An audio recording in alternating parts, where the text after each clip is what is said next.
கர்த்தருடைய பரிசுத்த நாமத்திற்கு மகிமை உண்டாவதாக. காட்ஸ் ஷேடோ மினிஸ்ட்ரீஸ் தேவ நிழல் ஊழியங்களின் அக்டோபர் 2024 வாக்குத்தத்த வார்த்தையோடு கூட, வாக்குத்தத்த செய்தியோடு கூட நான் உங்களை சந்திப்பதில் மிக்க மகிழ்ச்சி அடைகிறேன். ஹல்லேலூயா, ஹல்லேலூயா. எவ்வளவு ஆச்சரியமாக இருக்கிறது. 9 மாதங்கள் இந்த ஆண்டிலே கடந்து வர கர்த்தர் உதவி செய்திருக்கிறார். எவ்வளவு சீக்கிரமாக இந்த 9 மாதங்கள் கடந்து விட்டது. இன்னும் இந்த ஆண்டு முடிவடைவதற்கு 3 மாதங்கள் தான் இருக்கிறது. ஒருவேளை இந்த செய்தியின் ஆரம்பத்திலேயே, ஒருவேளை இந்த மாதத்தின் துவக்கத்திலேயே அநேகருடைய எண்ணம் இப்படியாக இருக்கலாம். அநேக வாக்குத்தத்தங்களை நான் பெற்றேனே, அநேக எதிர்பார்ப்புகளோடு கூட இந்த புதிய ஆண்டுக்குள்ளே நான் காலடி எடுத்து வைத்தேனே, அநேக நன்மைகள் இந்த வருடத்திலே நான் எதிர்பார்க்கின்றேனே, ஆனாலும் சிலவைகள் நடந்திருக்கின்றன, ஆனாலும் அநேக காரியங்களிலே இன்னும் எனக்கு முடிவோ தீர்வோ அல்லது ஒரு திருப்பு முனையோ ஏற்படவில்லை என்று சிலர் இந்த செய்தியை கேட்டுக்கொண்டிருக்கலாம். ஹல்லேலூயா, ஹல்லேலூயா. அன்பானவர்களே, நான் ஒரு வார்த்தை சொல்ல முடியும். இம்மட்டும் நடத்தினவர் இனிமேலும் நடத்த வல்லவராய் இருக்கிறார். ஹல்லேலூயா. அவருக்கு வேதத்தில் நாம் பார்க்கிறோம், நம்மை பொறுத்த வரைக்கும் 1000 வருடம் என்பது அவருக்கு ஒரு நாளை போல் இருக்கிறதாம். ஹல்லேலூயா. 13 ஆண்டுகளாய் அணைந்து கொண்டிருந்த சிறை வாசத்திலே இருந்த யோசேப்பினுடைய வாழ்க்கையிலே ஓரிரவிலே ஒரு மாற்றம் ஏற்பட்டதல்லவா? அதே போலதான் எஸ்தர் ராஜாத்தினுடைய காரியத்திலேயும் அந்த தேசமே கலங்கி கொண்டிருக்கும் பொழுது கர்த்தர் அந்த ஓரிரவிலே ஒரு மாற்றத்தை கொண்டு வந்தார் அல்லவா? அதுபோல ஆண்டவராகிய தேவனால் கூடாத காரியம் ஒன்றுமே இல்லை. 9 மாதங்கள் நடக்காமல் போயிருக்கலாம். இந்த 10வது மாதத்திலே கர்த்தர் இழந்தவைகளை திரும்பி பெற்றுக்கொள்ள உங்களுக்கு கிருபை செய்ய வல்லவராக இருக்கிறார். ஹல்லேலூயா. எதிர்பார்க்கின்ற நன்மைகளை, எதிர்பார்க்கின்ற ஆசீர்வாதங்களை பெற்றுக்கொள்ள கர்த்தர் உங்களுக்கு நன்மைகளை தரவும், உங்களை ஆசீர்வதிக்கவும், உங்களை வழி நடத்தவும் வல்லவராக இருக்கிறார் என்பதிலே எந்த சந்தேகமும் இல்லை. பிரியமானவர்களே, இந்த மாதத்திலேயும் கர்த்தர் எனக்கு கொடுத்திருக்கிற அந்த வாக்குத்தத்த வசனத்தை நான் உங்களோடு கூட பகிர்ந்து கொண்டு இந்த தேவ செய்தியை, இதன் அடிப்படையில் இருக்கக்கூடிய தேவ செய்தியை நாங்கள் நடுவிலே கொண்டு வர விரும்புகிறேன். 23ஆம் சங்கீதம் 3ஆம் வசனம் இப்படியாக சொல்லுகிறது. 23ஆம் சங்கீதம் 3ஆம் வசனம் மிகவும் பரிச்சயமான ஒரு சங்கீதம். அவர் என் ஆத்துமாவை தேற்றி தம்முடைய நாமத்தின் நிமித்தம் என்னை நீதியின் பாதைகளில் நடத்துகிறார். Psalm 23:3.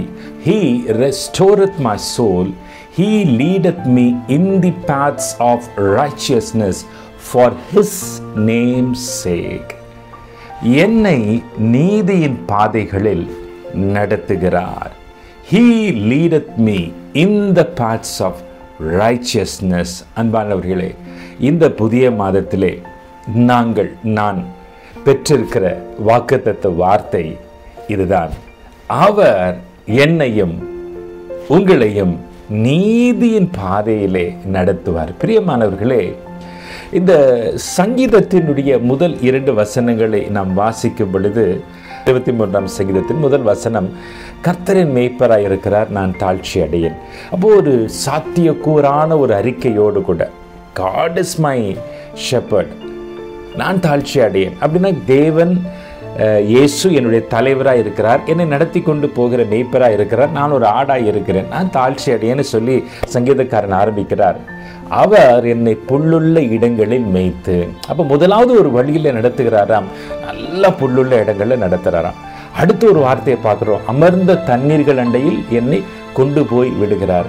ஒரு வகையில் பார்க்க போனால் அவர் முதலாவது ஒரு புல்லுள்ள இடங்களிலே நடத்தி கொண்டு போகிறார். அது ஒரு பாதை. அதற்கு பின்பாக அமர்ந்த தண்ணீர்கள் என்னும் பாதைக்கு கொண்டு போய் விடுகிறார். புல்லுள்ள இடம், அமர்ந்த தண்ணீர், இந்த 2 அனுபவங்களுக்கு ஊடாக அந்த சங்கீதக்காரன் கடந்து வருகிறான். நான் சொல்லுவேன், பொதுவாக இந்த புல் அப்படின்னு சொல்லும்போது பசும் புல் அப்படின்னு நம்ம சொல்கிறோம் இல்லையா? பசுமை, பசுமையான புல்வெளி, green meadow, green cross, green land. எதை குறிக்கிறது? நம்முடைய வாழ்க்கையிலே செழிப்பை குறிக்கிறது. அப்படியானால் உங்களுடைய வாழ்க்கையில், என்னுடைய வாழ்க்கையிலே கர்த்தர் நம்முடைய மேய்ப்பராய் இருக்கும்போது ஒரு செழிப்பான, வளமான, பசுமையான ஒரு பாதையிலே கொண்டு போவது மாத்திரமல்ல, உடனடியாக அந்த தண்ணீரை குறித்து சொல்லப்படுகிறது. அது கலவரமான தண்ணீராய் இல்லை, இரைச்சல்களின் தண்ணீராய் இல்லை, அலை மோதும் கடலாக இல்லை, காற்று வீசும் ஒரு கொந்தளிக்கும் ஒரு கொக்கரிக்கும் ஒரு கடலாக இல்லை, அமர்ந்த தண்ணீர், அமைதலான தண்ணீர். ஆங்கிலத்திலே ஸ்டில் வாட்டர்ஸ் என்று இருக்கிறது. Still waters. இது நம்முடைய வாழ்க்கையிலே ஒரு ஷாலோமை, ஒரு சமாதானத்தை, ஒரு அமைதியை, ஒரு சண்டை சச்சரவற்ற, குழப்பமற்ற ஒரு சூழலை காண்பிக்கின்ற ஒரு காரியமாக இருக்கிறது. அப்படியானால் இந்த சங்கீதத்தின் ஆரம்பத்திலேயே சங்கீதக்காரனுக்கு ஒரு நிச்சயம் இருக்கிறது. கர்த்தரின் மேய்ப்பராய் இருக்கிறார். அவர் என்னை செழிப்பான இடங்களிலே செழிக்க செய்கிறார், வளர செய்கிறார், வாழ செய்கிறார், பெருக செய்கிறார். நீங்களும் நானும் எதிர்பார்க்கிற ஆசீர்வாதம் தானே. வறுமையோ தரித்திரத்தையோ குறைவே நாம் எதிர்பார்க்கவில்லையே. படிப்பில் செழிக்க வேண்டும், நம்முடைய சுகாதாரத்தில் செழிக்க வேண்டும், பிள்ளைகளுடைய காரியம் எல்லாவற்றையும் ஒரு வேளை பெரிய பணக்காரர் ஆகணுன்ற நமக்கு ஒரு ஆசை இல்லாவிட்டாலும் நல்லா இருக்கணும், செழிப்பாக இருக்கணும், வளமாக இருக்கணும் நம்ம விரும்புவது தவறில்லையே. கர்த்தர் அதை தருகிறாராம், அழைத்து கொண்டு போகிறாராம். இரண்டாவதாக என்ன? அமைதலான எல்லா ஆசீர்வாதமும் இருந்து குடும்பத்தில் சண்டை சச்சரவு, குழப்பம், போராட்டம், ஒரு சமாதானமும் இல்லை. எப்போ பாரு தொந்தரவு, எப்போ பாரு கலாட்டா, எப்போ பாரு போராட்டம் இருந்தால் அந்த வாழ்க்கையில் என்னங்க நன்மை இருக்கும்? என்ன ஆசீர்வாதம் இருக்கும்? குடும்பத்தாரோட ஒரு இணக்கம், ஒரு அன்பு, ஒரு ஒற்றுமை, ஒரு ஒருமைப்பாடு, ஒரு சமாதானம், அண்டர்ஸ்டாண்டிங், என்ன வாழ்க்கை? அந்த வாழ்க்கை குறித்து சொல்லும் பொழுது நான் இப்படியாக எடுக்கிறேன். அந்த ஸ்டில் வாட்டர்ஸ், ஒரு அமைதலான சூழலையும், அமைதலான சூழலுக்குள்ளேயும், ஒரு பாதைக்குள்ளேயும் நடத்துகிறார். அப்போ ஆரம்பத்தில் நாம் இரண்டு காரியங்களை பார்க்கிறோம். ஒரு அறிமுகமாக, he makes me or he maketh me to lie down in green pastures. ஒரு புல்லுள்ள இடங்களிலே கொண்டு போகிறார். ஆமென், சந்தோஷம், அல்லேலூயா. அடுத்ததாக, அமர்ந்த தண்ணீர்கள் அண்டையில் என்னை கொண்டு போய் விடுகிறார். ரெண்டு இடத்தையும் இயேசு, கர்த்தராகிய தேவன், ஆண்டவர் தான் நம்மை கொண்டு போகிறார். ஆனால் உடனடியாக அடுத்த வசனத்திலே நாம் பார்க்கிறோம், நம்முடைய ஆத்மாவை ஸ்ட்ரென்தன் பண்ணுகிறார். இப்போ ஆத்மாவை ஸ்ட்ரென்தன் பண்ணி, முக்கியமான காரியம், தீர்க்கதரிசனமாக சொல்கிறேன், இதுவரைக்கும் ஏன் என்னுடைய ஆத்மா ஸ்ட்ரென்தன் பண்ணணும்? தேவையில்லை. என் ஆத்மா ரம்மியமாக இருக்குது, புல்லுள்ள இடம், அமர்ந்த தண்ணீர், நான் ரொம்ப ஜாலியாக இருக்கிறேன், ரொம்ப கூலாக இருக்கிறேன், எந்த ஒரு கவலையும் இல்லை. ஆனால் இப்போ ஒரு காரியம் நடக்குது. அவர் என் ஆத்மாவை தேற்றினா ஆங்கிலத்தில் he restored my soul. நம்ம சோலை கொஞ்சம் ஸ்ட்ரென்தன் பண்ணுறாரு, பில்டப் பண்ணுறார், நம்முடைய ஆத்மாவை பலப்படுத்துகிறார். ஏன்? அடுத்த ஒரு பாதையில் அவர் கொண்டு போகிறார். இது என்ன பாதையாம்? அது நீதியின் பாதை. அது என்ன பாஸ்டர், அது என்ன பிரதர் நீதியின் பாதை? நீங்கள் ஒரு வேளை கேட்கலாம்.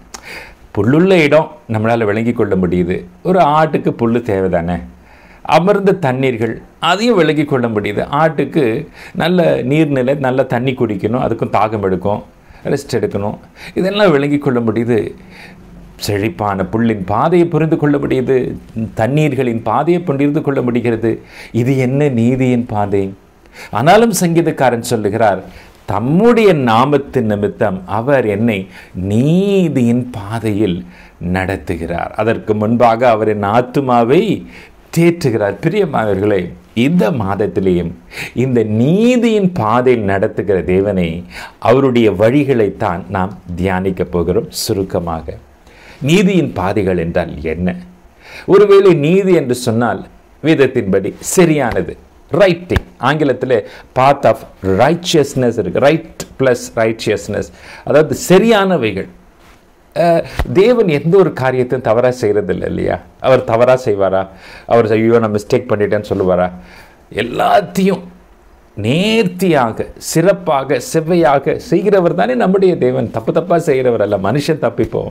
ஆனால் தேவனுடைய வழிகள் யாவும் உத்தமமானவைகள், சரியானவைகள் என்று வேதத்திலே நாம் பார்க்கிறோம். பாருங்களேன், இப்போது ஒரு வசனத்தை சுற்றி காட்டுறேன். இப்போ நம்முடைய ரட்சிப்பின் வாழ்க்கை ஆரம்பிக்கும் போது, இப்போ ஒரு மெய்ப்பனுடைய வாழ்க்கை நம்ம ஒரு ஆட்டு தன்னுடைய மெய்ப்பனை பார்த்து சொல்லுது, புல்லுள்ள இடம், அமர்ல தண்ணீர், பின்பு என்னை நீதியின் பாதையிலே கொண்டு போய் விடுகிறார் அல்ல கொண்டு போகிறார் அப்படின்னு சொல்லும் பொழுது, ஒரு ரட்சிக்கப்பட்ட மனுஷனுடைய வாழ்க்கையில் இந்த ஒரு பயணம் தானே இருக்கணும்.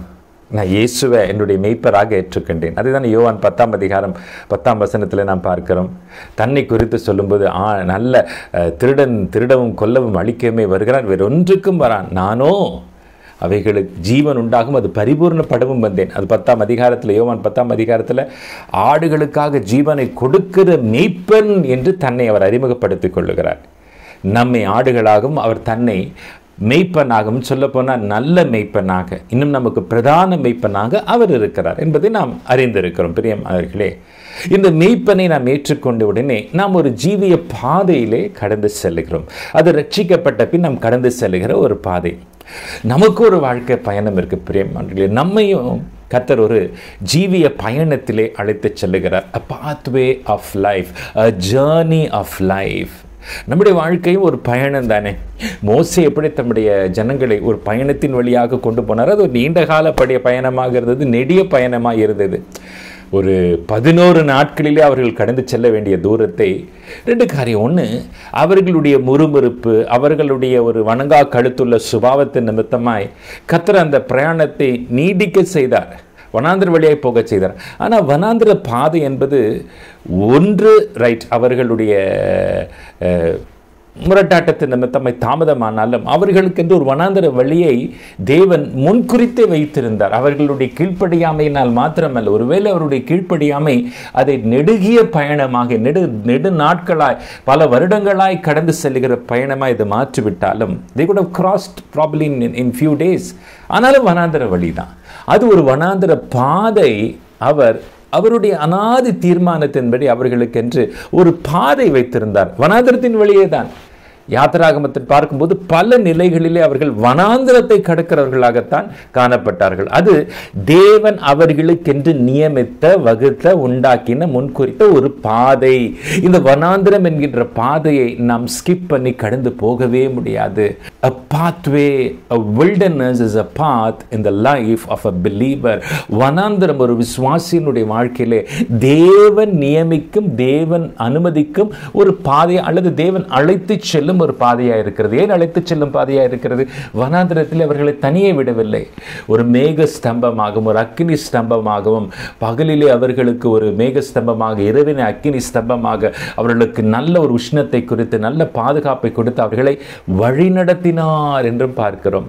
ஆனால் அது ஒரு காட்டு பாதை, அது வனாந்திர பாதை, ஒன்றுமே கிடைக்காது. ஆனாலும் தேவன் அவர்களுடைய தேவைகளை ஆச்சரியமாய் சந்தித்தார் என்பதை நாம் யாத்திராகம புத்தகத்திலே, பழைய ஏற்பாட்டில் இஸ்ரவேலர்களுடைய வரலாற்றிலே நாம் வாசித்திருக்கிறோம். அது நமக்கு நன்கு தெரியும்.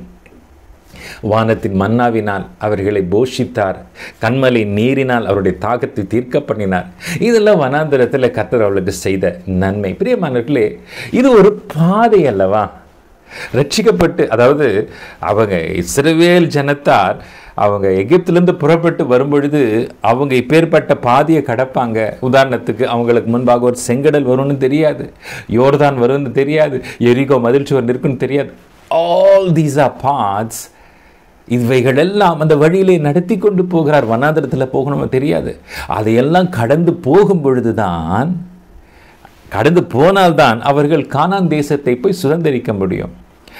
என்னாகமம் 21ஆம் அதிகாரம் 4ஆம் வசனம் ஒரு காரியத்தை நமக்கு சுட்டி காட்டுகிறது. இந்த பயணத்திலே அவர்கள் போய் கொண்டிருக்கும்போது அவங்க பாருங்களேன், அவங்களுக்கு நடந்த காரியம் என்ன? எடுத்தோன்னே வனாந்திரத்தில் என்ன உணவு கிடைக்கும்? ஐயோ, உணவே இல்லையே, வானத்திலிருந்து மன்னா கிடைச்சிது. ஐயோ, தண்ணீர் இல்லையே, கண்மலை இருந்து நீர் கிடைச்சிது. அதற்கு உடனடியாக அவங்க எகிப்திலிருந்து வெளியே வந்தோன்னே அவங்க சந்தித்தது என்ன? ஒரு பக்கம் செங்கடல். ஐயோ, செங்கடலில் மடிந்து போகிறோம், ஒரே புலம்பல். மறுபடியும் ஆண்டவர் வழி உண்டாக்குறார். திரும்ப யோர்தான், திரும்ப ஒரு எரிகோ. இப்படி ராஜாக்களை மேற்கொள்ளணும். இப்படி எல்லாவற்றையும் மேற்கொள்ளக்கூடிய பலனையும், திடனையும், ஆலோசனையும், சத்துவத்தையும் தேவரவர்களுக்கு தந்தாலும், திட்டங்களை வைத்திருந்தாலும், என்னாகமம் 21:4 இப்படியாக சொல்லுகிறது, அவர்கள் ஏதோம் தேசத்தை சுற்றி போகும்படிக்கு, அது ஒரு பாதை, ஓர் என்னும் மலையை விட்டு சிவந்த சமுத்திரத்தின் வழியாய் பிரயாணம் பண்ணினார்கள். வழியின் நிமித்தம் ஜனங்கள் மனமடிவடைந்தார்கள். பிரியமானவர்களே, அவர் என்னை நீதியின் பாதையிலே நடத்துகிறார். பிரியமானவர்களே, அந்த ஜனங்களுக்கு அந்த ஒரு புரிதலோ அல்லது அந்த வெளிச்சமோ, ஒருவேளை மிகுந்த தாழ்மையை சொல்லுவேன், ஆனால் அந்த அறிவோ இல்லாமல் போனதன் நிமித்தமாய் அவர்கள் மனமடிவடைந்தார்கள் என்று நாம் பார்க்கிறோம். பிரியமானவர்களே, ஒரு இஸ்ரவேல் புத்திரருடைய வாழ்க்கையில் ஆகட்டும், நிழலாட்டமாய் அல்லது நிஜமாய் தேவ பிள்ளையினுடைய வாழ்க்கையில், ஒரு விசுவாசியினுடைய வாழ்க்கையில் ஆகட்டும், தேவன் நடத்துகிற, தேவன் அனுமதிக்கிற, தேவன் அழைத்து செல்லுகிற, நம்மால் விளங்கி கொள்ள முடியாத பாதைகள் உண்டு. இயேசுவின் நாமத்தில் சொல்றேன், அவைகள் நீதியின் பாதைகள், அநீதியின் பாதைகள் அல்ல, அக்கிரமத்தின் பாதைகள் அல்ல, நாச மோசத்தின் பாதைகள் அல்ல, நம்மை அழிக்கும் பாதைகள் அல்ல, நம்மை துன்புறுத்தும் பாதைகள் அல்ல. செங்கடல் வந்தது அழித்து போடவா? இல்லை. ஒரு அற்புதத்தை அங்கே உண்டாக்க. யோர்தான் வந்தது அவர்களை மூழ்கடிக்கவா? இல்லை. யோர்தான் நதியிலும் நீ கடந்து செல்லுவாய் என்கின்ற ஒரு வரலாற்றை படைக்க எரிகோ என்கின்ற மதில்ச்சுவர் அவர்களுக்கு முன்பாக நின்றது. ஏன் இவ்வளவு பெரிய தடை நிற்குது என்றவர்கள் புலம்பவா? இல்லை. அவர்கள் துதித்து ஸ்தோத்திரித்து ஆர்ப்பரித்தால் அந்த தடை உடையும் என்று அவர்களுக்கு கற்றுக் கொடுக்கவே. பிரியமானவர்களே, நம்முடைய வாழ்க்கையிலும் உங்களுடைய வாழ்க்கையிலும் நாம் எதிர்பார்க்காத, நாம் எதிர்கொள்ளாத அல்லது நாம் கற்பனை செய்யாத சில பாதைகள், சில வழிகள், சில வேஸ் உண்டாகலாம். சில சாலைகளை கடக்க வேண்டியதா இருக்கலாம், சில ஓடைகளை தாண்டி போக வேண்டியதா இருக்கலாம், சில மலைகளை கடந்து செல்ல வேண்டியதா இருக்கலாம். All this part of the journey. சில கரடுமுரடான பாதைகள் கூட வரலாம். ஆனாலும் அவைகளின் ஊடே கர்த்தர் நடத்தி செல்லும் பொழுது அவைகள் நீதியின் பாதைகள். நம்ம நானா சூஸ் பண்ணி போற பாதை அல்ல. புல்லுள்ள இடம் அவர் கொண்டு போகிற பாதை, அமர்ந்த தண்ணீர் அவர் கொண்டு போகிற பாதை, அதற்கு அப்புறம் ஒரு பாதையில கொண்டு போகிறார். அது நீதியின் பாதை. அந்த நீதியின் பாதை என்று சொல்லும் பொழுதுதான் சங்கீதம் 23:4 நீங்க வாசிக்கலாம். உடனடியாக என்ன வருகிறது? மரண இருளின் பள்ளத்தாக்கு. அடே, நீதியின் பாதைன்னு சொல்லிட்டாரே, ஆனா உடனடியாக எனக்கு வருது என்ன? மரண இருளின் பள்ளத்தாக்கா? இதுவரைக்கும் புல்லுள்ள இடம் நல்லா இருக்கு, அமர்ந்த தண்ணீர் ரம்யமா இருக்கு, நீதியின் பாதை இதை விட பெட்டரா இருக்கும்னு நான் நினைச்சா உடனடியாக மரண இருளின் பள்ளத்தாக்கு.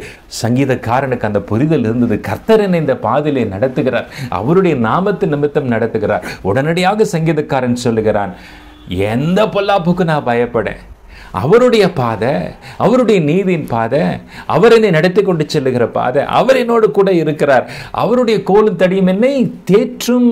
பிரியமானவர்களே, இதுதான் நீதியின் பாதை. கர்த்தர் நம்மை நடத்துகிற ஒரு பாதை நீதியின் பாதை என்று நான் சொல்லுவேன். இன்னைக்கு உங்களுடைய வாழ்க்கையில் புல்லுள்ள இடத்தை கடந்து வந்திருக்கலாம், அமர்ந்த தண்ணீரையும் பார்த்துருக்கலாம். இன்றைக்கு நீங்கள் கடந்து போகிற சில வழிகள், சில பாதைகளை குறித்த ஒரு பெரிய குழப்பம், ஒரு பெரிய கேள்வி, ஒரு பெரிய கலக்கம், ஒரு பெரிய அங்கலாய்ப்பு உங்களுடைய இருதயத்தில் இருக்கலாம். பிரியமானவர்களே, 23ஆம் சங்கீதத்தில் மரண இருளின் பள்ளத்தாக்குக்கு முன்பாக சங்கீதக்காரன் சொல்லுவது என்ன? நீதியின் பாதை. இன்றைக்கு நீங்களும் நானும் ஒரு காரியத்தை சொல்ல அறிந்திருக்க வேண்டும். தொடர்ந்து நாம் ஜெபிக்கவும் போகிறோம். அந்த பாதையில் நாம் எப்படி நடக்க வேண்டும் என்று. கர்த்தர் என்னை நீதியின் பாதையிலே நடத்துகிறார். ஹல்லேலூயா. அவரை நம்பி அவர் நீதியின் பாதையிலே தான் என்னை நடத்துகிறார் என்று அறிக்கை செய்து முன்னேறும் பொழுது முன்பாக செங்கடல் இருந்தாலும் ஒரு வழி உண்டாகும், யோர்தான் இருந்தாலும் அது உங்களுக்கு வழியை உண்டாக்கி தரும். ஒருவேளை எரிகோ மதிர்ச்சுவர் இருந்தாலும் அது தரைமட்டமாகும். பிரியமானவர்களே, but you and I should believe that it is a path of righteousness. ஏன் நீதியின் பாதை? அவர் எனக்கு சரியான பாதை தான் வச்சிருப்பார். என் கண்ணுக்கு அது தடையா தோணுது, என் கண்ணுக்கு சமுத்திரமா தோணுது, என் கண்ணுக்கு அது ஒரு நதியா தோணுது, பிரவாகிக்கும் நதியாக தோன்றுது, என் கண்ணுக்கு பெரிய ஒரு நான் கடந்து செல்ல முடியாத ஒரு மலையாக தோன்றுகிறது. எஸ், ஐ cannot. ஆனாலும் நான் சொல்லுவேன், நீங்கள் சொல்ல வேண்டும், இந்த மாதத்தில் இனி வருகிற நாட்களிலே எந்த தடை வந்தாலும் கர்த்தர் என்னை நீதியின் பாதையில் நடத்துகிறார். அதை கடந்து செல்ல, அதை தாண்டி செல்ல கர்த்தரே எனக்கு உதவி செய்வார். நம்முடைய வாழ்க்கையில் கேள்விகள் வரலாம். இஸ்ரவேல் ஜனத்தாருக்கு வந்தது, ஐயோ புறப்பட்டு வந்துட்டோம், முன்னாடி சிவந்த சமுத்திரம் இருக்கு, நம்ம அங்கேயே இருந்திருக்கலாம் போல, அங்கே கலர் இல்லைன்னு எங்களை இங்கே கொண்டு வந்துட்டீங்களா? பாருங்களேன், கொஞ்சம் ஒரு ஆபத்தை பார்த்தோன்னே, கொஞ்சம் ஒரு எதிர்மறையான சூழலை பார்த்தோன்னே சீஷர்கள் அப்படி தான் சொன்னாங்க. இயேசுவானவர் படவில இருக்கும் பொழுதே அவங்க என்ன சொன்னாங்க? ஐயோ, நாங்கள் மடிந்து போகிறோம். விசுவாசம் இல்லை, நம்பிக்கை இல்லை, நம்ம நீதியின் பாதையில், கர்த்தர் நம்மை சரியான பாதையில், போய் சேர வேண்டிய பாதையில் தான் என்னை கொண்டு போகிறார் என்கின்ற ஒரு புரிதல், ஒரு வெளிச்சம், ஒரு ஆழ் நம்பிக்கை, ஒரு தைரியம் இல்லாததினாலே இஸ்ரவேலர்கள் புலம்பினார்கள், சீஷர்கள் குமுறினார்கள். ஐயோ, நாங்கள் மடிந்து போகிறோம், ஐயோ பிரேத கல்லறை இல்லைன்னு நீங்கள் கொண்டு வந்தீங்களா? பிரியமானவர்கள், இன்றைக்கு உங்களுடைய வாழ்க்கையில் ஒருவேளை கடந்து வந்து இன்றைக்கு இருக்கிற ஒரு நிலையிலே ஒருவேளை புலம்பல் காணப்படுகிறதா, அழுகை காணப்படுகிறதா, வேதனை விம்மி கொண்டிருக்கிறீர்களா? மெல்லவும் முடியல, விழுங்க முடியல, சில இடத்துல சொல்ல முடியல. இந்த பாதையில் நான் கடந்து போயிட்டேன், பாதி தூரம் வந்துட்டேன், ஏன் தான் இப்படி போனேனோ, ஏன் தான் இந்த உறவுக்குள்ளே வந்தேனோ, ஏன் தான் இந்த ஸ்கூலுக்கு போனேனோ, ஏன் தான் இந்த ஊருக்கு வந்தேனோ, ஏன் தான் இந்த டிரான்சாக்ஷனுக்குள்ள நுழைஞ்சேனோ, கர்த்தர் என்ன நடத்தி போனார், நான் ஜாம் பண்ண எல்லாத்தையும் கர்த்தர் தான் நடத்தினாருன்ற ஒரு விசுவாசத்தோடு கூட கடந்து வந்தேன்.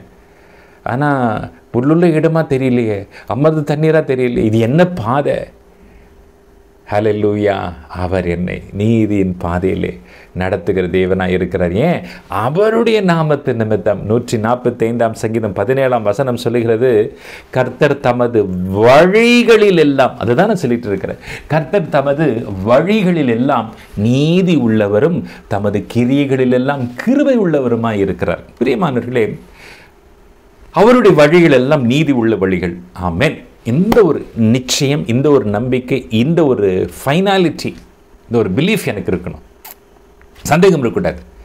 எனக்கு புரியலை, எனக்கு பயமாக இருக்குது, எனக்கு குழப்பமாக இருக்குது, என்னால் கிரகித்து கொள்ள முடியல. அவருடைய வழிகள் நீதி உள்ள வழிகள். கர்த்தர் டெஸ்ட் பண்ண சொல்லலை, ட்ரஸ்ட் பண்ண சொல்கிறார். இன்றைக்கு நம்ம ஆண்டவரை டெஸ்ட் பண்ணி பார்க்குறோம். No no no, God expects you to trust not test.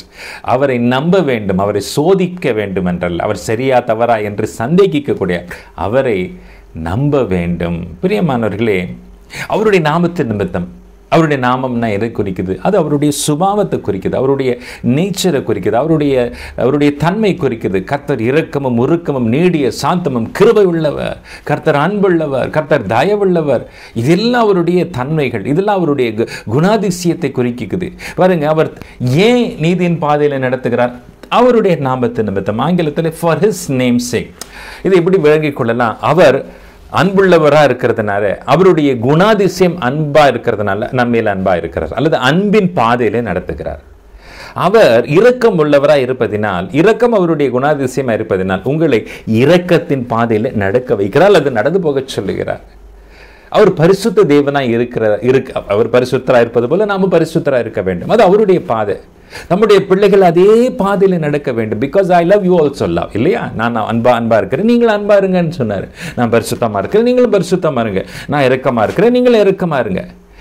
ஒவ்வொன்றா சொல்லிக்கொண்டே போகலாம் அல்லவா? கர்த்தருடைய சுபாவம், தேவனுடைய சுபாவம் நம்முடைய சுபாவமாக மாற வேண்டும் என்பதற்காகவே அவர் நமக்கு கிருபை கொடுக்கிறார். தேவனால் இருக்க முடியும், என்னால் இருக்க முடியாது. நான் மன்னிக்கிறேன், நீங்களும் மன்னிக்கணும். அப்போ இந்த நீதியின் பாதை என்று சொல்லும்போது அது அவருடைய பாதையாக இருக்குது, அவருடைய வழியாக இருக்கிறது. ஆபத்தினுடைய சிலுவையினுடைய வழின்னு பார்க்கிறோம் இல்லையா? தேவன் ரட்சிப்புக்கென்று உண்டாக்கின வழி என்ன? the way of the cross. பாதை, பலவிதமான பாதைகள் இருக்கும். ஆனால் இயேசுவின் நாமத்தில் சுருக்கமாக சொல்கிறேன், இந்த சுருக்கமான தியானத்தில் அவர் என்னை நடத்தி செல்லுகிற, நன்னால் புரிந்து கொள்ள முடியாத, என்னால் ஏற்றுக்கொள்ள முடியாத, ஏற்கனவே சொன்னது போல புல்லுள்ள இடம் புரியுது, அமர்ந்த தண்ணீர் புரியுது, அடுத்தது என்ன? நீதியின் பாதை. அவரை நடத்தி கொண்டு போவாருங்க. எங்கே வேணால் கொண்டு போகலாம், எப்படி வேணால் கொண்டு போகலாம். ஆறு, கடல், மலை, மேடு, அவருடைய பாதை. அது நல்ல பாதையாக தான் இருக்கும், அது தப்பே ஆகாது. ஹல்லேலூயா! திரும்ப திரும்ப எனக்கு சொல்ல நேரம் இல்லை. எப்படி ஒரு சிலுவை பாதை, ஏற்கனவே நான் சொன்னது போல் அவருடைய பாதையில் நடத்துகிறார். அவர் சிலுவை சுமந்து சிலுவையில் அறியப்பட்டார். அதே வழியில் நம்மளும் வரணும், அதே வழியில் ஒரு சீஷன் வரணும். உங்களுக்கும் எனக்கும் ஒரு பாதை உண்டு பிரியமானவர்களே.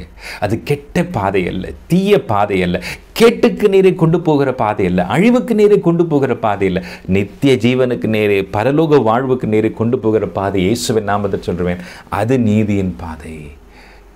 நீங்களா சூஸ் பண்ண முடியாது, உங்களுக்கு தெரியாது, நீங்களா சூஸ் பண்ணி போகவும் முடியாது. உங்களை கரம் பிடித்து நீதியின் பாதையிலே அவர் நடத்துகிற தேவனாய். இன்றைக்கும் இந்த நீதியின் பாதை குறித்ததான ஒரு அறிமுகத்தை, ஒரு விளக்கத்தை, உங்களுக்கு ஒரு சின்ன சில உதாரணங்கள் மூலமாக நான் சுட்டி காட்டினேன். ஆனாலும் இன்றைய தியானத்தினுடைய முக்கிய பார்ட் அல்லது முக்கிய பங்கு என்ன தெரியுமா? இந்த நீதியின் பாதையினுடைய 3 பரிணாமங்களை அல்லது 3 டைமென்ஷன்ஸை நாம் இன்றைக்கு கவனிக்க போகிறோம் பிரியமானவர்களே. அது என்ன 3? நீதிமொழிகள் 12:28 சொல்லுகிறது, நீதியின் பாதையில் ஜீவன் உண்டு, அந்த பாதையில் மரணம் இல்லை. நீதியின் பாதையில் தாங்க ஜீவன். ஒருவேளை நீதிமொழிகள் 14:12, 16:25 நீங்கள் வாசிப்பீர்கள். ஆனால் சுட்டிக்காட்ட நேரமில்லை. மனுஷனுக்கு செம்மையாய் தோன்றுகிற வழிகள் உண்டு, அவைகளுடைய முடிவோ மரணம் அல்லது மரண வழிகள். இப்போ மனுஷனுக்கு ஒரு வழி இருக்குது, தேவனுக்கு ஒரு வழி இருக்குது. தேவனுடைய வழியை நீதியின் பாதை, அதில் என்ன இருக்கான்? ஜீவன் இருக்குமா. மனுஷனுடைய பாதையினுடைய முடிவு, அவனுக்கு செம்மையாய் தோன்றுகிற வழியினுடைய முடிவு டிஸ்ட்ராக்ஷன், டிஃபீட், நேரே நம்மளை கொண்டு போகுமாம். அப்போ நம்ம தேவனுடைய பாதை சூஸ் பண்ணாதான் நமக்கு ஜீவனும் அல்லது நமக்கு சுகவாடும் உண்டாகும் என்பதை இந்த வசனத்திலிருந்து நாம் விளங்கி கொள்கிறோம் அல்லவா? நீதியின் பாதையிலே ஜீவன் உண்டு, அந்த பாதையிலே மரணம் இல்லை. எது நீதியின் பாதை? தேவனுடைய பாதை, நம்மை அழைத்து செல்லுகிற பாதை. யோசிச்சு பாருங்க, அந்த செங்கடல் அவங்களுக்கு ஒரு அநியாய பாதையாக தோணியிருக்கும். என்னையா இந்த பாதையில் கொண்டு வந்து விட்டுட்டார். ஒருவரும் அதிலே மடியவில்லை, தைரியமாக காலில் எடுத்து வச்சாங்க. நன் பெரிஷ்ட். இன்றைக்கும் அந்த நீதியின் பாதையில் நான் கண்டிப்பாக நடப்பேன். அது எனக்கு வேண்டும், ஆண்டவரே என்னை நடத்தும் என்று நீங்களும் நானும் ஜெபிக்க போகிறோம். சங்கீதக்காரன் தைரியமாக அறிக்கை செய்கிறார். இன்றைக்கு நீங்களும் நானும் அறிக்கை செய்ய வேண்டிய 3 பாதைகளை நான் முதலாவது சுட்டி காட்டுகிறேன். ஆங்கிலத்திலே அதை எக்ஸலண்ட் வே, எக்ஸ்க்ளூசிவ் வே, எவர்லாஸ்டிங் வே என்று நான் சொல்லுவேன். அதே காரியத்தை நான் உங்களுக்கு தமிழிலே எடுத்து சொல்ல வேண்டுமானால், எக்ஸலண்ட் வே அதாவது உத்தம பாதை, இரண்டாவது எக்ஸ்க்ளூசிவ் வே அதாவது செவ்வையான பாதை, மூன்றாவது எவர்லாஸ்டிங் வே நித்திய பாதை. இந்த 3 பாதைகள் இந்த நீதியின் பாதையினுடைய ஒரு 3 ஃபேஸ், அருமையான பாதைகள் இவைகள் எல்லாம். முதலாவது உத்தம பாதை என்று சொல்லும் பொழுது அது சத்திய பாதை என்று நான் சொல்லுவேன். சங்கீதம் 25:5, உம்முடைய சத்தியத்திலே என்னை நடத்தி என்னை போதித்தருளும், நீரே என் ரட்சிப்பின் தேவன், உம்மை நோக்கி நாள் முழுவதும் காத்திருக்கிறேன். சத்திய பாதை அல்லது சத்தியம் என்றால் என்ன? உம்முடைய சத்தியத்திலே என்னை நடத்தும் என்று சொல்லுகிறார். 119 சங்கீதம் 42 வசனத்தில் சங்கீதக்காரன் சொல்லுகிறார், உம்முடைய நீதி நித்திய நீதியாக இருக்கிறது, உம்முடைய பிரமாணமே அல்லது உம்முடைய நியாயமே, உம்முடைய நியாய பிரமாணமே சத்தியம், உம்முடைய வசனமே சத்தியம் என்று சொல்லுகிறார். Thy law is truth. ஒருவேளை இன்றைக்கு நாம் அதை எப்படி பார்க்கலாம்? அவருடைய உபதேசம், அவருடைய வார்த்தை, அவருடைய போதனைகள், அதுதாங்க சத்தியம். அப்போ நம்ம நடக்க வேண்டிய வழி என்ன? அவருடைய உபதேசத்திலே, அவருடைய போதனைகளிலே, அவருடைய கற்பனைகளிலே. உம்முடைய நீதி நித்திய நீதி, உம்முடைய கற்பனைகள் சத்தியமாக இருக்கிறது. ஒரு தேவ பிள்ளை அவருடைய வழிகளை அறிந்து கொள்வது மாத்திரமல்ல, அதிலே நடக்கவும் பழகி கொள்ள வேண்டும். 26 அதிகாரம் 5 வசனத்திலே நாம் ஒரு காரியத்தை வாசிக்கிறோம். அதை வாசித்து கடந்து போகலாம். ஆங்கிலத்தை வாசிக்கும் பொழுது, and I will make thy seed to multiply as the stars of heaven, and give unto thy seed of all these countries, in thy seed all the nations of the earth be blessed, because that Abraham obeyed my voice. என் சொல்லுக்கு கீழ்ப்படிந்து விதி, கற்பனை, நியமங்கள், பிரமாணங்களை கை கொண்டார். அடிப்படை என்ன? அவர் சொல்லுக்கு கீழ்ப்படிந்து, அவர் சத்தத்திற்கு செவி கொடுத்து. பிரியமானவர்களே, முதலாவது இந்த நீதியின் பாதையினுடைய முதல் பரிமாணத்தை நாம் பார்க்கிறோம், அல்லது ஃபர்ஸ்ட் டைமென்ஷனை பார்க்கிறோம். அது என்ன? சத்திய வழி, சத்திய பாதையிலே நீங்களும் நானும் நடக்க ஒப்பு கொடுக்க வேண்டும். அதுதான் தேவனுடைய பாதையாக இருக்குது. பல வேளைகளில் இந்த பாதையில் நடப்பது நமக்கு கடினமாக இருக்கிறது. இயேசு கிறிஸ்துவ ஆரம்பத்தில் அநேகர் அவருடைய உபதேசத்தை கேட்க வந்தாங்க. ஒரு கட்டத்தில் அநேகர் பின்வாங்கி போயிட்டாங்க.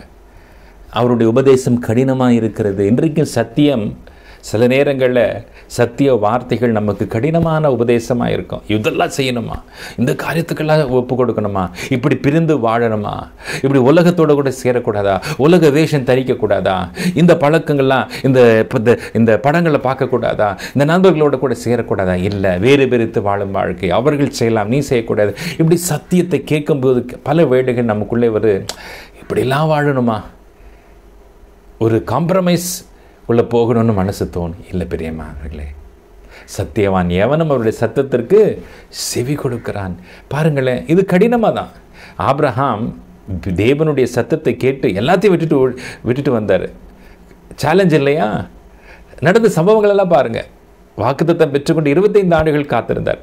ஆனால் பின்பு அதே பிள்ளையை பலியாக கொடுக்கும் பொழுது எந்த ஒரு சலனமும் இன்றி, எந்த ஒரு கேள்வியும் இன்றி, எந்த ஒரு வாக்குவாதமும் இன்றி உடனடியாக ஆபிரகாம் தேவனுடைய சொல்லுக்கு கீழ்ப்படிந்தார் என்று வேதம் சொல்லுகிறது. பிரியமானவர்களே, அதுதான் சத்திய வழி. இன்றைக்கு ஆபிரகாம் ஏன் தேவனுடைய நண்பராக மாறினார்? சொன்ன பேச்சை கேட்டாருங்க. இன்றைக்கு ஒருவேளை ஆபிரகாம் இடத்துல தேவன் பேசினது போல, மோசேயின் இடத்துல தேவன் பேசினது போல, இதை செய்யாத, அப்படி போகாதுன்னு சொல்லிட்டு நமக்கு ஏதோ வாய்ஸ் நோட்ஸ், டைரக்ட் இன்ஸ்ட்ரக்ஷன்ஸ் நமக்கு வராது. பிரியமானவர்களே, கர்த்தருடைய வேதம் நம்முடைய கையில் இருக்குது. அவர் எழுதி கொடுத்த வேத வாக்கியங்கள் நம்முடைய கையில் இருக்கிறது. அந்த வேத வசனம், கர்த்தருடைய வேதம் தான் நமக்கு சத்தியத்தினுடைய புத்தகமாக இருக்கிறது. நமக்கு சத்தியத்தை போதிக்கும் ஒரு நூலாக இருக்கிறது, ஹோலி பைபிள். இதில் எழுதப்பட்ட காரியங்கள் எல்லாவற்றையும் நீங்களும் நானும் படித்து அவருடைய கட்டளைகள் என்ன, அவருடைய நியமங்கள் என்னுடைய பிரமாணங்கள் என்ன, இயேசு என்னுடைய வாழ்க்கையில் எதை எதிர்பார்க்கிறார் எழுதி வைத்து விட்டு போயிருக்கிறார். நான் என்ன செய்யணும் ஆண்டவர், என்ன என்ன செய்யணும் ஆண்டவர்? ஒன்றுத்துக்கும் ஆபிரகாமின் இடத்துல மோசேயின் இடத்துல பேசினது போல அல்ல. It is all written down and given. அவருடைய வேதமே சத்தியம். பிரியமானவர்களே, அவருடைய கற்பனைகள் எல்லாம் சத்தியம். இன்றைக்கும் ஆண்டவரே, இந்த சத்திய வழியிலே நடக்க, இந்த நீதியின் வழியிலே நடக்க என்னை ஒப்புக் கொடுக்கிறேன் என்று நீங்கள் உங்களை ஒப்புக் கொடுப்பீர்களானால், உங்களுடைய வாழ்க்கை ஒப்படைப்பீர்களானால், ஆபிரகாமுடைய வாழ்க்கையிலே அவன் தேவனுடைய சத்தத்திற்கு அப்படியே செவி கொடுத்து கீழ்ப்படிந்தான். வாழ்க்கையிலே அவன் விழுந்து போனானா, வீழ்ச்சியை சந்தித்தானா, குறைவை சந்தித்தானா? இன்றைக்கு 3 ஜாதிகள் ஆபிரகாமை பிதா என்று அழைக்கிறார்கள். ஒரு பிள்ளையும் இல்லாதிருந்தது, அவன் ஜாதிகளின் தகப்பனாய் ஆனான். ஹல்லேலூயா!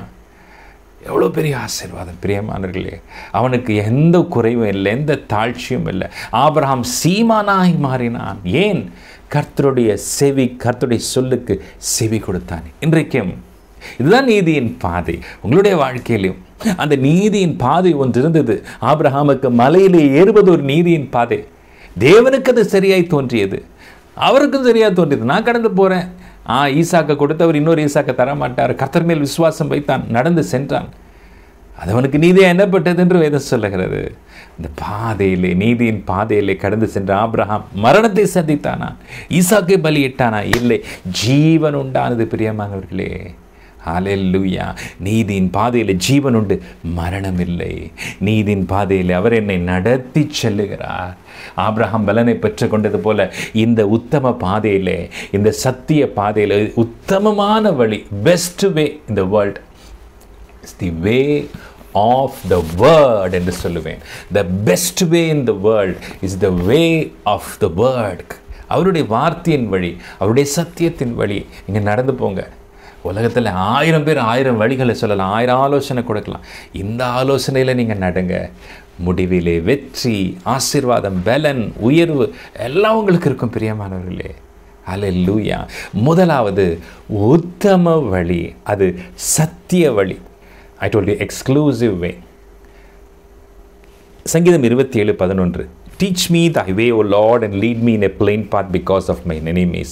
கர்த்தாவே, மது வழி எனக்கு போதித்து என் எதிராளிகளின் நிமித்தம் செவ்வையான பாதையிலே என்னை நடத்தும். இது என்ன செவ்வையான பாதை? இந்த பிளெயின் பாத் என்ற ஆங்கிலத்தில் இருக்கிறது. சில மொழிபெயர்ப்புகளிலே ஈவன் பாத் என்று இருக்கிறது, அல்லது லெவல் பாத் என்று இருக்கிறது.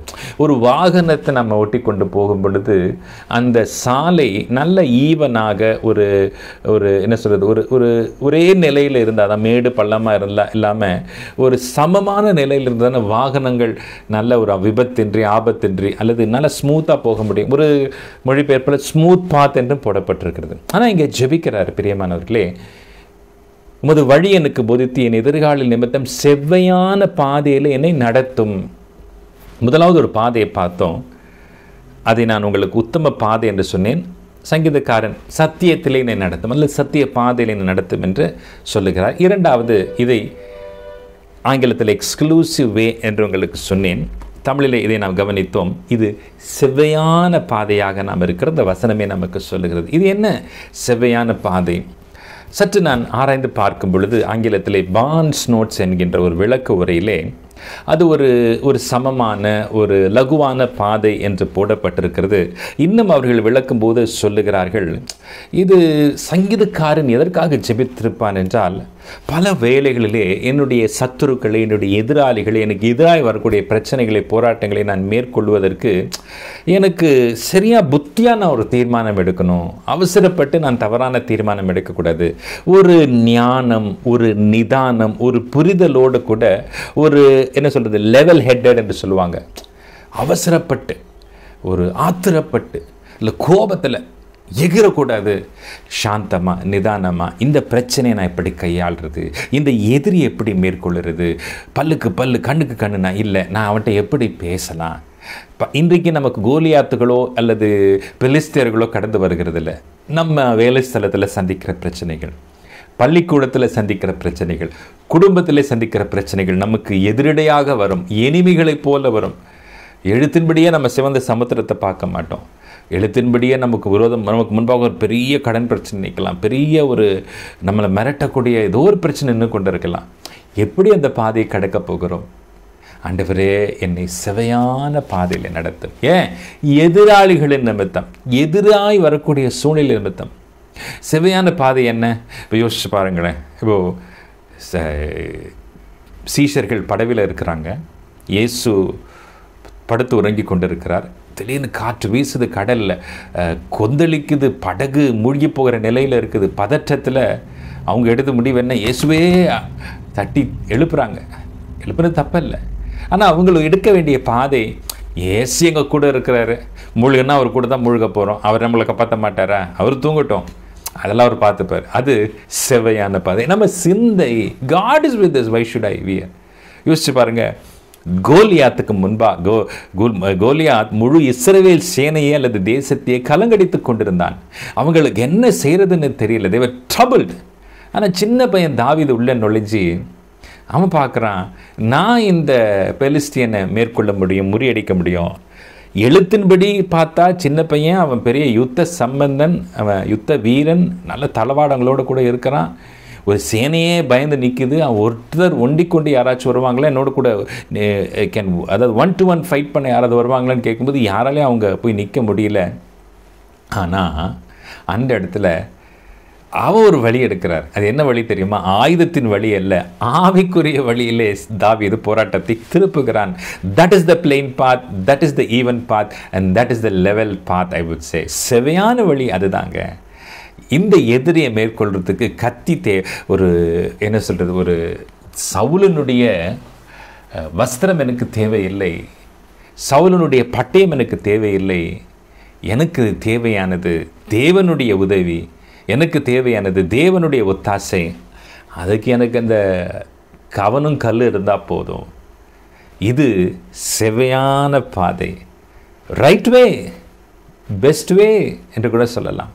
நம்முடைய போராட்டங்கள் 2 கொரிந்தியர் 10:4 வாசிக்கிறோம். மாம்சத்தோடும் இரத்தத்தோடும் அல்ல, துரைத்தனங்களோடும் அதிகாரங்களோடும் கண்ணுக்கு தெரியாத சக்திகளோடும். நமக்கு முன்னாடி இருக்கிற பிரச்சனை ஆளோடு கூட ஒரே சண்டை போட்டுட்ருப்போம். இல்லை, இந்த பிரச்சனை யாரால் வருது? பிசாசை தூண்டுறான், அந்தகார சக்திகள் தூண்டுது, ஆவிக்குரிய இருளான வல்லமைகள் எனக்கு எதிராக இருக்கும் பொழுது நான் அவனோட போராட மாட்டேன், ஆவிக்குரிய அதிகாரங்களோடு கூட நான் போராடுவேன். அரண்களை நிர்மூலமாக்குவதற்கு தேவ பலமுள்ளவைகள் நம்முடைய போராயுதங்கள். ஜபம், உபவாசம், அந்நிய பாஷை, முழங்கால் பட்டு ஆண்டவரை நோக்கி கதறுகிறது, துதிக்கிறது, ஸ்தோத்தரிக்கிறது, கர்த்தருடைய வார்த்தையில் நம்பிக்கையாக இருக்கிறது. அதுதான் நம்முடைய போராயுதங்கள். கத்தியோ கபடாவோ ஈட்டியோ இல்லை வேறு எந்த வெப்பனோ இல்லை. பெரிய மாதர்களே, that is I want to call it as a plain path. எதிராளிகளின் நிமித்தம் என்னை செவையான பாதையிலே நடத்தும். தாவீது அன்றைக்கு மாத்திரமல்ல, பல முறை தாவீது தன்னுடைய வாழ்க்கையில் தேவனுடைய ஆலோசனை கேட்டு, இப்போ நான் இந்த எதிராளியை பின்தொடரலாமா, இப்போ இதை பின்பாக போகலாமா. 1 சாமுவேல் 30ஆம் அதிகாரத்தில் சிக்லாக் என்கின்ற இடத்தில் அவர்கள் எல்லாவற்றையும் இழந்து போனாங்க. ஆனாலும் அதை திரும்ப பெற்றுக்கொண்டான் என்று வாசிக்கிறோம். அதற்கு முன்பாக தேவனுடைய ஆலோசனை கேட்டான். உலக பிரகாரமாக எப்போ அவங்க அடிச்சுட்டு போயிட்டாங்க, திரும்பி போனால் உன்னை க்ளோஸ் பண்ணுவாங்கன்னு சொல்லலாம். ஆனாலும் தாவீது கொண்டு தெரிந்தது, அவன் கண்மூடித்தனமாகவும் போகவில்லை. கோபத்தில் நான் போய் அடக்கிறேன் பார், ஒடுக்கிறேன் பார், அப்படியும் போகலை. தேவனிடத்தில் விசாரிக்கிறான். இப்பொழுது போகலாம், நீ ஜெயம் கொள்ளுவாய். சில நேரங்களில் தேவன் போக வேண்டாம்னு சொல்லுவார், சில வேளையில் தேவன் எப்படி செய்யன்னு சொல்லுவார். That is inquiring the Lord. That is a path of consultation. தேவனிடத்தில் ஆலோசனை பெறும் ஒரு பாதை. முதலாவது ஒரு பாதை எக்ஸலண்ட் வே, உத்தம பாதை, சத்திய பாதை, அவருடைய உபதேசத்தின் பாதையில் நடப்பது. இரண்டாவது ஈவன் வே அல்லது எக்ஸ்க்ளூசிவ் வே. நமக்கு என்ன ஒரு பாதை இருக்குது, நமக்கு என்ன ஒரு கிரீன் ரோடு இருக்குது, கிரீன் பாத் இருக்குது. அது ஆலோசனை பெற்று, அவர் ஆலோசனையில் ஆச்சரியமானவர், அவருடைய ஆலோசனையின்படியே நீங்கள் நடப்பது. பெரியவர்கள், வேகமாய் நான் 3வது பாதையும் சொல்லி கடந்து செல்லுகிறேன். நித்திய வழி, எவர்லாஸ்டிங் வே. 139ஆம் சங்கீதம் 24ஆம் வசனம், வேதனை உண்டாக்கும் வழி என்னிடத்தில் உண்டோ என்று பார்த்து நித்திய வழியிலே என்னை நடத்தும். Psalm 139:24, and see if there be any grievous way in me and lead me in the way everlasting. 139ஆம் சங்கீதத்திலே அவர் என்ன சொல்றது, ஒரு மனம் திரும்பி தன்னுடைய தவறுக்கெல்லாம் வருந்தி, ஆண்டவரே நான் நிறைய தவறு செஞ்சுருக்கலாம், எனக்கு தெரிந்த சில காரியங்களை நான் அறிக்கை பண்ணியிருக்கிறேன், ஆனால் இதையும் தாண்டி வேதனை உண்டாக்கும் வழி என்னிடத்தில் உண்டோ என்று அவன் தன்னுடைய இருதயத்திற்குள்ள நுழைந்து பார்க்கிறான். ஆங்கிலத்தில் இன்ட்ரோஸ்பெக்ஷன், சுய பரிசோதனை. எனக்குள்ள ஏதாச்சும் கேடுபாடான ஒரு டிசெப்டிவாக வஞ்சிக்கிற வழி இருக்காண்டவரே, எனக்கு தெரியல ஆண்டவரே, எனக்கு புரியல ஆண்டவரே, அதை எடுத்து போட்டு என்னை நித்திய வழியில் நடத்தும். அப்படின்னா நல்லா விளங்கி கொள்ளுங்க, வேதனை உண்டாக்கும் வழி என்று எனக்கு வேதனை, எனக்கு நித்திய வேதனை. அந்த இப்போ ஒரு வழியில் நான் போகிறேன், 2 வழி இருக்குது. ஒரு வழியே எனக்கு ரொம்ப நல்லா இருக்குது, ஆனால் அந்த வழி கடைசியில் எனக்கு வேதனை கொண்டு வரும். இது ஒரு காரியம் இருக்கும். நம்ம ஜெபிக்கும் பொழுது கர்த்தர் நமக்கு அது வெளிப்படுத்துவார். இந்த ஜெபத்தை நம்ம செய்யணும். ஹல்லேலூயா, ஹல்லேலூயா. பாருங்கள், ஒரு முறை ஆண்டவராக இயேசுவினிடத்தில் ஒரு வாலிபன் வந்து கேட்டான், ஆண்டவரே நித்திய ஜீவனுக்கு போக வேண்டிய வழி என்ன? அப்போ சொன்னார், சரி நீ 10 கட்டளை, அதாவது பிரமாணங்கள் எல்லாம் கை கொண்டா? ஏன் கை கொண்டேன், சிறு வயசு முதல்ல கை கொண்டேன். சரி, ரொம்ப சதி. ஆனால் நீ ஒரு காரியத்தை செய்யணும்பா, உன் ஆஸ்தியெல்லாம், பணக்காரனாக இருந்தால் உன் ஆஸ்தியெல்லாம் விற்றுட்டு நீ ஏழைகளுக்கு கொடுத்துட்டு அப்புறம் என் பின்னாடி வா அப்படின்னோடனே, அச்சோ அவனுக்கு ரொம்ப டிசப்பாயிண்ட் ஆகிட்டான். ரொம்ப அவனுக்கு ஏமாற்றம். ஏன்னா ஒரு பெரிய பணக்காரனாக இருந்தான், அவன் எல்லாத்துக்கும் செய்ய ஆயத்தமாக இருக்கிறானே ஒழிய ஆஸ்தியை விற்று கொடுக்கறதுக்கு செகையை பார்க்கும் பொழுது பாதி கொடுத்துட்றேன். அங்கே ஒரு மாற்றத்தை பார்க்குறோன்னா, இந்த மனுஷன் நேரடியாக கேட்டும் அந்த ஆலோசனை பெற்றுக்கொண்டும் அந்த வழியை அவனுக்கு சொல்லப்பட்டும், அதுதான் நித்திய வழி. அவனுக்கு நித்தியத்துக்கு போக விருப்பம், ஆனால் நித்திய வழியிலே போக விருப்பம் அல்ல. ஓ wonderful. He wants to attain eternal life, but he does not go or does not want to walk in the eternal way, in the everlasting way. நம்மில் அநேகருக்கு வாஞ்சை விருப்பம், ஒருவேளை நம்ம நம்பிட்டுருக்கோம், நான் நித்திய ஜீவனை சுதந்திரிக்க போகிறேன், எனக்கு நித்திய ஜீவன் உண்டு. நல்லதுதான், அவரை விசுவாசிப்பவனுக்கு நித்திய ஜீவன் உண்டு. ஆனால் நித்திய வழியில் நீங்கள் நடக்கிறீங்களா, நித்திய பாதையில் நடக்கிறீங்களா? அது நீதியின் பாதையாக இருக்கிறது. முதலாவது நான் சொன்னேன், அவருடைய வேதம், அவருடைய வார்த்தை, அவருடைய உபதேசம், அவருக்கு நமக்கு எழுதி வைத்து விட்டு போன எல்லாமே சத்திய உபதேசம், சத்திய வழிகள். அது உத்தமமான வழி. அது நீதியின் வழியிலே கர்த்தர் உங்களை நடத்த விருப்பமுள்ளவராக இருக்கிறார். இரண்டாவது, செவையான பாதை. உங்களுக்கென்று ஒரு வார்த்தை, உங்களுக்கென்று ஒரு ஆலோசனை கர்த்தரிடத்தில் கேட்டு பெற்றுக்கொள்ள வேண்டும். நம்பர் 1 எழுதி கொடுக்கப்பட்டிருக்கு. இரண்டாவது, விசாரிக்க வேண்டும், ஜெபிக்க வேண்டும், அவரிடத்தில் கேட்க வேண்டும். கர்த்தர் உங்களுக்கு ஒரு வழி உண்டாக்குவார். உங்களுக்கு மனம் போன போக்கில் உங்களுடைய சுய சுத்தத்தின்படி செய்கிறதில்லை. No, what is a way out for you? That is exclusive way. செவையான பாதை, அதுதான் நீதியின் பாதை. அதிலே உங்களை நடத்த கர்த்தர் சித்தம் உள்ளவராக இருக்கிறார். மூன்றாவதாக நாம் பார்க்கிறோம் நித்திய வழி. இந்த வழியில் போனால் தாங்க எல்லாத்துக்கும் உண்டான பலனை நம்ம பெற்றுக்கொள்ள முடியும். வேதத்தில் நான் பார்க்குறேன், இயேசு சொன்னார், பூமியில் எல்லாத்தையும் ஆதாயப்படுத்தி கொண்டால் உன் ஆத்மா நஷ்டமானால் உனக்கு லாபம் என்ன? நித்திய ஜீவனில் பங்கெடுக்க முடியலன்னா, வருகையில் நம்ம எடுத்துக்கொள்ளப்பட முடியாதுன்னா, பரலோகத்துக்கு போக முடியாதுன்னா, அந்த பூமியில் எவ்வளவு உத்தமமாக எவ்வளோ புண்ணியத்தை செஞ்சாலும் எவ்வளோ நற்கிரிகளை செஞ்சாலும் எல்லாமே வீணாக போகுமே, எல்லாமே வீண் தானே பிரியமானவர்களே. அதுபோல் அந்த மனுஷன் வாலிபன் கற்பனைகளிலெல்லாம் உத்தமமாக இருக்கிறான், எல்லாத்தையும் கை கொண்டு இருக்கிறான். ஆனால் ஒரே ஒரு காரியம் உனக்கு எதிராக இருக்குப்பா, தடையாக இருக்குது. கற்பனைகளின் வழியில் நீ நடக்கிற, ஆனால் நித்தியத்துக்கு போகணும்னா இதை நீ விட்டுறணும் அப்படின்னா அவரால் விட முடியல. They love eternal life but they don't want to walk in the eternal way. நித்திய வழி உங்களுடைய வாழ்க்கையிலும் என்னுடைய வாழ்க்கையிலும் நிச்சயமாக நீங்கள் ஜெபிக்க வேண்டும், ஆண்டவரிடத்தில் கேட்க வேண்டும். ஆண்டவரே, எனக்குள்ளே இருக்கக்கூடிய இந்த பழக்கம், இந்த சுபாவம் அல்லது இந்த ரிலேஷன்ஷிப் அல்லது இந்த ஒரு கெட்ட குணம் இல்லது கெட்ட நடத்தை, கெட்ட நடக்கை என்னை வேதனை உண்டாக்கும் வழியில் கொண்டு போகுமா? வேண்டாண்டவரே, வேண்டாண்டவரே, அது என்னை விட்டு எடுத்து போடும். அவன் இன்னைக்கு மதத்தினுடைய கற்பனைகள் பிரமாணங்களில் கீழ்ப்படுகிறவன். இன்றைக்கி நாமளும் எப்படி இருக்கிறோம்? நம்ம ஜபங்களில், நம்ம உபவாசங்களில், சபைக்கு போகிறதுல எல்லாத்துலேயும் நம்ம ரெகுலராக இருக்கணும், ரிலீஜியஸாக இருக்கிறோம். ஆனால் are we walking in the righteous way? Religious way ஆண்டவருக்கு தேவையில்லை. ரைச்சியஸ் வே, மத சடங்காச்சாரங்கள், மத ரீதியாக அவரை பின்பற்றதல்ல, சத்தியத்திலே, உத்தமத்திலே, செவையான பாதையிலே, நித்திய பாதையிலே நீங்கள் நடக்க வேண்டும் என்று தேவன் விரும்புகிறார். அங்கே வாலிபன், அவனுக்கு அதில் ஏமாற்றம், திரும்பி பின்னாடி போயிடுறான். ஏமாற்றமாக அந்த வழியில் சூஸ் பண்ணாமல் போயிடுறான். ஆனால் சங்கீதக்காரன், அதான் நீங்களும் நானும் ஜெபிக்கணும், ஆண்டவரே எடுத்து போடும் ஐயா, பணமாக நான் போட்டுறேன். சகையை பாருங்கள், பணம் தானே, இந்த வரி தானே நான் வாங்கியிருக்கிறேன்னா அதை நான் விட்டுடுறேன், அதை நான் கொடுத்துட்றேன், நாளை தனியாக கொடுத்துட்றேன், பாதி கொடுத்துட்றேன். ஏன்? அவனுக்கு ரட்சிப்பு தேவைப்பட்டது. அன்றைக்கு அந்த வீட்டுக்கு ரட்சிப்பு வந்தது. ரட்சிப்பு நித்திய ஜீவனுக்கு நேரே உங்களை நடத்தும். இன்றைக்கி ரட்சிக்கப்பட்டோம், நித்திய வழியில் நம்ம நடக்கிறோமா? நித்தியத்தை சூஸ் பண்ணிட்டோமா? வெளிப்படுத்தின விசேஷத்தில் உன்னிடத்தில் எனக்கு ஒரு குறை உண்டு, எபேசு சபையை பார்த்த ஆதி அன்பை இழந்தார், அது வேதனை உண்டாக்கும்படி. நித்திய வழியில் அவங்க இன்னும் போகலை. அந்த ஆதி அன்புக்குள்ளே வந்ததான் நித்திய வழிக்குள்ளே வர முடியாது. என்னை வேதனை உண்டாக்கும் காரியங்கள் ஒன்றோ பலதோ கர்த்தரிடத்திலே கேட்கும் பொழுது கர்த்தர் அதை நமக்கு சுட்டி காட்டுவார். இது சொல்லும் பொழுதே ஆவியானவர்களோடு கூட இடைப்பட்டு கொண்டிருக்கிறார். கடந்த சில வாரங்களாகவே, கடந்த ஒரு மாதமாகவே இது உங்களை ட்ரபிள் பண்ணிட்டு இருக்கு. இதுலேருந்து வெளியே வர முடியல. இந்த முரட்டாட்டம், இந்த கீழ்ப்படியாமல், இந்த எதிர் பேச்சு, இந்த டிஸ்ஒபீடியன்ஸ், இது நீங்கள் தொடர்ந்து உங்கள் வீட்டில் நடத்தி கொண்டே இருக்கீங்க. உங்கள் கீழ்ப்படியாமல் இருக்கிறீங்க. கர்த்தர் இன்றைக்கு சுட்டி காட்டுகிறார், இது உனக்கு வேதனை உண்டாக்கும் வழி. தயவு செய்து விட்டு கொடுத்துருங்க, தயவு செய்து கீழ்ப்படிங்க, தயவு செய்து நீதியின் பாதையில் நடக்க தீர்மானிங்க. அது நித்தியத்தை நோக்கி உங்களை கொண்டு செல்லும் என்பதிலே எந்த சந்தேகமும் இல்லை பிரியமானவர்களே. அவர் என்னை நீதியின் பாதையிலே நடத்துகிறார். முடிவிலே நித்தியத்தை சுதந்திரித்துக் கொள்ளும். நீடிவு, நித்திய முடிவு, நிலையான வாழ்க்கை, முடிவில்லா வாழ்க்கை கர்த்தரோடு கூட. பிரியமானவர்களே, இந்த 3 வழியில் நீங்கள் நடக்க உங்களுக்கு இப்போ கொடுப்பீர்களா? உடைய சத்தியத்தில் என்னை நடத்து. சேர்ந்து ஜெபம் பண்ணலாமா? ஆண்டவரே, உடைய சத்திய வழிகளை கற்றுக்கொள்ள, உடைய உத்தமமான வழிகளை கற்றுக்கொள்ள எனக்கு உதவி செய்யும். Lord, I submit.